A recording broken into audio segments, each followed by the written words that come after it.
안녕하세요, 주변들의 조민근 변호사. 안녕하세요, 송재성 변호사입니다. 목요일 밤에 이혼 승려 캠프가 했는데 누가 보면은 우리 뭐 이혼 승려 캠프 팬인 줄 알겠어. 사랑과 전쟁 보는 느낌으로다가 욕하면서 보게 되죠. 서장훈 씨가 진행도 잘하시고 가사조사관으로 나오는 진태현 씨와 박하선 씨가 양념을 잘 넣으시더라고. 이 프로그램의 코어가 뭐냐? 주작 같은 그 당사자들의 상황이야. 핑거러 부부 또 기가 막혔고 바닥 부부라고. 바닥 그 이름도 참 기가 막히게 죠. 이 양반들이 투자를 잘못해가지고 바닥으로 갔구나 이렇게 생각을 했는데 굉장히 사전적인 의미의 바닥이더라고요. 남편분께서 너무 바닥하고 친하게 지내고 있어가지고 하루에 18시간을 바닥에 붙어 계시고 영상 속의 대략적인 사실관계가 어떻게 되는지 한번 리뷰해 주시죠. 아내는 쓰리잡을 뜹니다. 보험 설계 업무를 하기도 하고요. 네일하고 마사지샵에서 언니와 같이 동업으로 붕어빵 장사도 해요. 남편은 일을 안 하시고 하루 종일 바닥에 누워 계세요. 일어나시면 유튜브를 보시거나 PC방을 하세요. 아내가 일을 갔다가 집에 들어오면 집안일을 막 하고 밀린 또 업무를 하기도 하고 아이들도 이제 케어를 하고 아빠가 있기는 한데 없는 것과 마찬가지예요. 아이들은 자기네들이 알아서 밥을 해먹습니다. 아이한테 정신과 의사 선생님께서 바라는 게 뭐냐 물어보니까 엄마한테는 이 일을 하나만 했으면 좋겠다. 아빠한테는 맛있는 거 좀 사줬으면 좋겠다. 여성분께서 남성을 좋아하는 마음이 아직도 많이 남아있는 것 같더라고요. 그나마 이 부부가 유지되는 게 아닐까 싶은데 좀 전에 말씀드렸다시피 쓰리잡이라고 그랬는데 포잡이죠. 집에서 양육도 함께 하고 있으니까. 일단 뭐 아내분한테는 딱히 이혼 사유라고 할 만한 게 남편이 하도 그러고 있으니까 욕설 비슷하게 하면서 툭툭 차고 막 이런 거 그거 가지고 이혼 사유가 좀 되긴 어려울 것 같고 남편분은 안 계신 분이나 마찬가지이기 때문에 이분은 뭐 사실 이혼 사유가 되죠. 되겠죠. 네. 어제 방송에서 쇼킹했던 건 뭐냐, 남편은 왜 하루 종일 누워있나요? 전 여친과 통화를 하고 하면서 서로 대화가 되는 사람을 처음 만났다. 근데 아내가 남편이 전 여친과 통화한다는 사실을 알고 남편에게 하지 못하게 한 다음 그래도 이것이 나아지지 않은, 결국은 아내가 전 여친과 통화를 해서 너 우리 남편한테 앞으로 다시는 전화를 하지 마라. 그 뒤로부터 남편분께서 동굴로 들어갔대. 이거 어떻게 되는 겁니까? 변호사 아니겠습니까? 모든 회로를 동원해서 이해하려고 노력을 해봤어요. 아무래도 대화가 단절이 되고 본인의 의사를 정확하게 표시 못할 만한 불화가 있지 않았을까라는 생각이 들어요. 경상도 사나이처럼 둘 다 무뚝뚝하고 얘기를 하는 것도 굉장히 공격적으로 뱉고 이렇게 대화를 하더라고요. 라도시던데? 그래서 트러블이 많았을 거라고는 예상은 들어요. 제3자 누군가와 대화를 해서 내 스트레스를 풀 고충을 토로해보자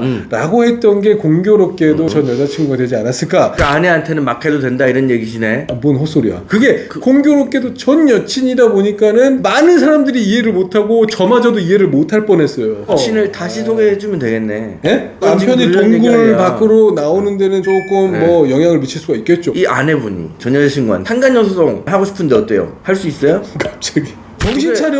통화를 한 번 한 게 아니잖아. 굉장히 오랜 기간 동안 수차례에 걸쳐서 했다는 얘기 아니에요. 그럼 지금 내 남편이 전 여친하고 살고 있는 거지 뭐야. 살고 있는 건 전 여친이랑 살고 있는 건 아니잖아요. 아니 내 남편의 영혼은 전 여친한테 가 있잖아요. 영혼을 뺏겼다. 그렇죠. 육신이 중요하냐 영혼이 중요하지? 육신도 중요하죠. 마음이 거기 가 있으면 몸도 가게 돼요. 몸은 갔다고 나오지는 않았어요. 명예훼손죄로 지금 고소할 거야. 아니 거기 나와. 이렇게 말씀 주시는 게 제가 봤을 때는 많은 대중적인 의견이 아닐까라는 생각은 듭니다. 어디나 정신적으로 특수한 사람들이 있는 거기 그렇죠. 때문에 한번 이해를 해봤어요. 이게 지금 상간자 소송이 가능한 이혼 사유가 되는지를 물어본 거 아니겠어요? 된다고 확신합니다. 저는 안 될 것 같다. 실제 상간녀 소송을 진행을 하다 보면 아주 확실한 증거가 나오는 경우도 있죠. 객관적으로 직접적인 증거는 없는데 정황은 많아. 정황이 많다는 건 통화 기록이 되게 넘쳐나는데 통화를 한 번 하면 막 한시간씩 카톡 로그 기록도 있어. 뭐 이런 것들 있잖아요. 이런 것들 상간녀 소송, 상간남 소송 인정되는데 가능합니다. 저도 사건을 진행한 것들 중에서 카카오톡 대화 내용만 상당 부분 많이 나오고 자기야 정도로 얘기하는 그렇죠. 경우가 많잖아요. 그런 정도 수준의 대화 내용만 있는 상황에서 몇백만 원의 손해배상 금액이 인정된 경우는 있었어요. 부부간의 정조 의무라는 게 결국 성관계는 물론이고 그거까지 이르지 않더라도 부부간에 지켜야 되는 신의를 전반적으로 통트는 거기 때문에 전 여친은 이미 마음을 주고 받았던 사이야. 얘기하다 보면 우리 옛날에 이때 참 좋았지, 우리 다시 한번 그렇게 할 수 있을까? 이런 얘기가 나오지 않으라는 법이 있습니까? 나오지 않을 수 있죠. 그런 위험성이